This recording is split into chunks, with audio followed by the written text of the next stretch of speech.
안녕하세요, 외노자입니다. 일전에 그리스에서 영상을 한번 올리면서 말씀을 드렸습니다. 앞으로 해외 이직을 어떻게 해왔는지, 제가 준비해온 과정은 어땠는지, 그리고 프랑스, 독일, 영국 세 곳에서 직장 생활하고 살아가는 그런 내용들은 어땠는지, 이거에 대해서 한번 다뤄보겠다고 올렸는데요.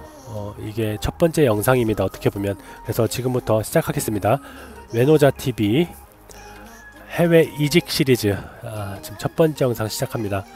자, 제가 첫 번째 영상에서 다뤄보고자 하는 것은 한국에서의 생활을 한번 다뤄보고 싶어요. 제가 이걸 시간 순서대로 하는 게 가장 좋을 것 같아요. 여러분들에게 도움이 많이 될 것 같고요. 시간 순서대로 하는 게 저도 가장 편하고 여러분께도 가장 도움이 많이 될 것 같습니다. 얼마나 시간이 걸릴지 모르겠는데요. 짧게 동영상들을 한번 올려보겠습니다. 그 와중에 여러분들께서 도움이 되신 내용이 있으면 좋겠습니다. 제가 사실 이렇게 동영상을 올리는 이유는 유튜브를 시작하게 된 진짜 동기는 사실 뭐 많은 분들이 이제 여러가지 동기로 유튜브를 하시죠. 그런데 저는 사실은 돈 때문은 아닌 것 같아요. 저는 돈 때문에 유튜브를 하는 건 아니고요. 제가 현재 지금 이곳 영국에서 급여를 나름 부족함 없이 받고 있어요. 그렇기 때문에 그래서 사실은 제가 이번 주 중에 좀 올릴까 했는데 결국은 못 올리고 이렇게 주말까지 다 와버린 것 같아요. 제 돈을 위해서 올리는 그런 절박함은 사실 없었기 때문에 뭐 일이 바쁘기도 했고요.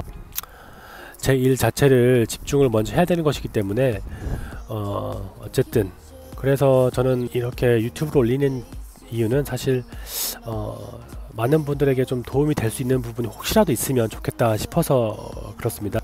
무슨 말이냐면 대한민국의 많은 분들이 역량도 좋고 되게 능력도 있으신 주변에서 주어진 환경이 그렇게 받쳐주지 못해서 한국 내에서 일을 하고 계신 분들이 되게 많은 것 같아요. 제 친구들 중에서도 저보다 학업 성적이 좋지 못했던 친구들도 미국이나 영국, 프랑스, 독일 이런 곳으로 유학들을 주변의 도움으로, 그러니까 집안의 도움이죠. 집안의 도움으로 많이 가는 걸 봤거든요. 저도 부럽다고 생각했지만 제 생각에 대한민국의 한 90% 이상은 저와 유사한 집안 환경을 가지고 계실 것 같아요. 경제적인 면을 봤을 때요.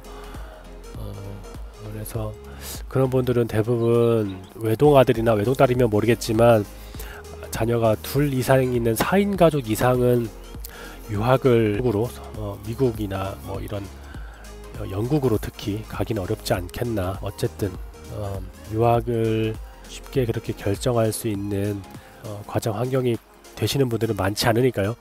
그래서 제가 그런 분들에게 혹시라도 도움이 될까 싶어서 그렇습니다.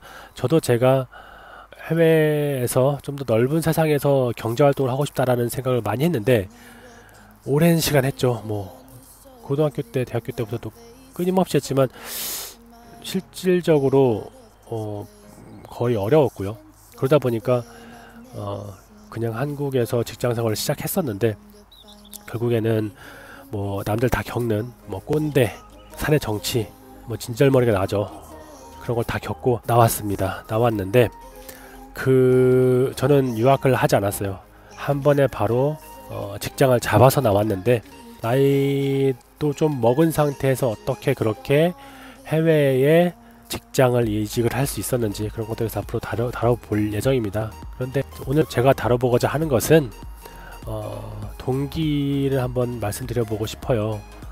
제가 정말 해외로 이직을 해야겠다라고 결심했던 동기는 정말 한국의 노동시장이 너무 야속했던 것 같아요. 뭐 자본주의 논리에 따라서 구직자가 더 많고 일자리가 더 적다 보니까 그 와중에 노동자에게 불리한 노동 환경이 조성이 되는 건 당연한 이치죠. 이와 다르게 일본은 지금 직장이 더 많고 노동자가 적어서 뭐 다들 뭐 취업이야 뭐 문제 없는 그런 상황인데 그와 반대로 아직 한국은 오너가 직장을 주는 것만을 감사하게 여겨라 뭐 이런 풍조가 되어 있는 것 같아요. 특히 나이가 들수록 네가 지금 나가면 뭐 하겠냐 라는 그런 분위기인 것 같아요. 그래서 노동자 본인도 불합리를 다 꾹꾹 참아가면서 가족들의 생계를 책임지기 위해서 다 그런 상황에서 일을 하고 있고요. 그리고 회사에서도 또 그런 걸 또 이용하는 거죠. 뭐 이거에 대해서 아니다라고 이야기하실 수 있는 분이 있을지 모르겠지만 제가 봤을 때는 그런 것 같아요. 오너부터 뭐 전부 다 이용하는 것 같아요. 그리고 아래로 쭉쭉 내려가면서 서로가 서로를 이용하는 것 같아요. 그런 날들이 계속 지속되다 보니까 안 되겠다 라는 생각이 들었고 이직을 준비하게 됐습니다. 그래서 이직 준비를 이제 결심을 하게 되고 나서부터 주말에 제 시간을 좀 뺐던 것 같아요. 주말에 제 시간을 좀 빼고, 그리고 영어를 좀 집중적으로 했던 것 같아요. 사실 영어가 없이는 해외로 나가기 좀 어려운 것 같아요. 예를 들면 뭐 독일이나 프랑스로 이직을 하기로 결정을 했다라고 봤을 때 독일어와 프랑스어를 굉장히 잘한다, 어떠한 특별한 사유에 의해서, 예를 들면 어렸을 때 뭐 부모님이 주재원이셔가지고 그쪽에 가서 살면서 언어를 많이 공부를 했다든지 유창하게 한다든지 그런 게 아니고서는 그 언어를 먼저 공부하는 경우는 사실 없잖아요. 일반적인 상황을 얘기했을 때 영어가 가장 중요한 것 같아요.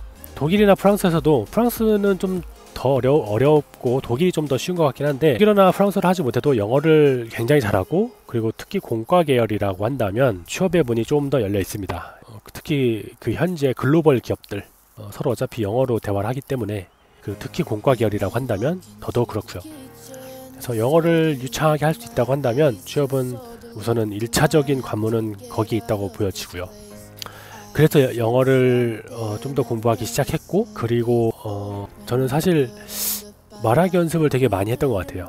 말하기 연습. 왜냐하면 사실 어떤 사람과 대화를 한다고 했을 때 들을 수 있어야 되겠죠. 근데 내가 얼만큼 들었는지는 상대방은 잘 모르죠.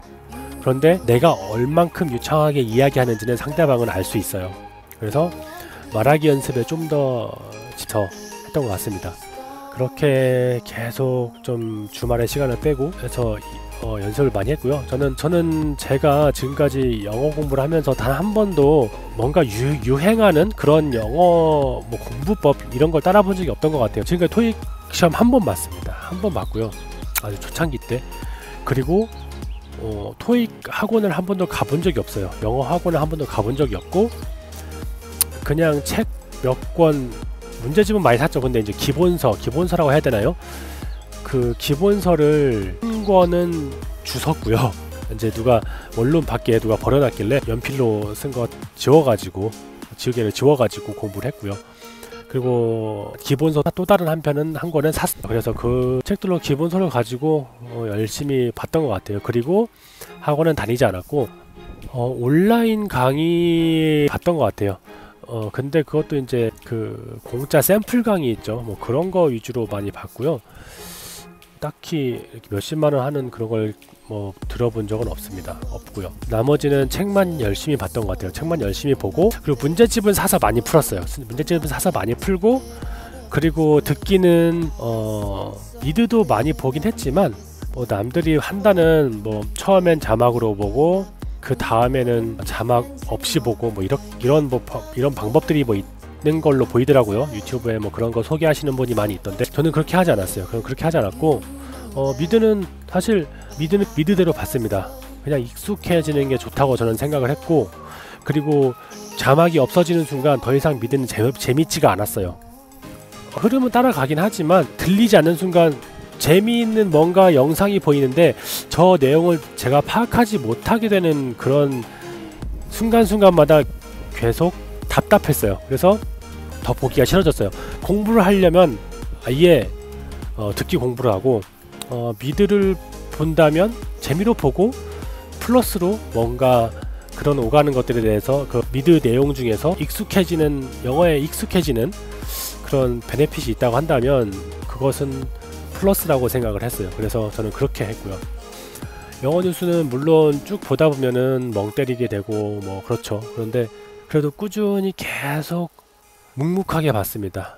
묵묵하게 봤고요. 폭스뉴스, 폭스 비즈니스, CNN 뭐 등등, 뭐 잘 때도 듣고 낮에도 듣고 버스 탈 때도 듣고 그냥 주구장창 들었던 것 같아요.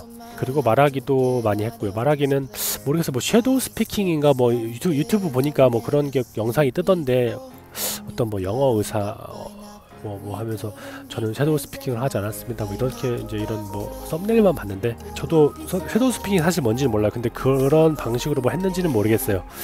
저는 그냥 계속 혼자 얘기하고 어떤 주제를 제가 정해서 계속 그거에 대해서 연설하는 것처럼 계속 이야기를 했던 것 같아요. 그리고 벽을 보고도 이야기도 하고 아무튼 계속 이야기를 하는 연습을 했던 것 같아요.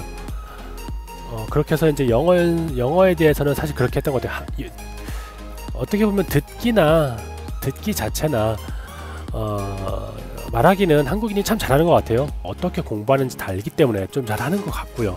그런데 이제 말하기와 쓰기, 또 쓰기랑 또 말하기랑 다르더라고요. 그래서 그런 것들이 좀 익숙해지기까지 시간이 많이 걸렸던 것 같아요. 지금까지도 열심히 지금도 연습을 하고 있어요.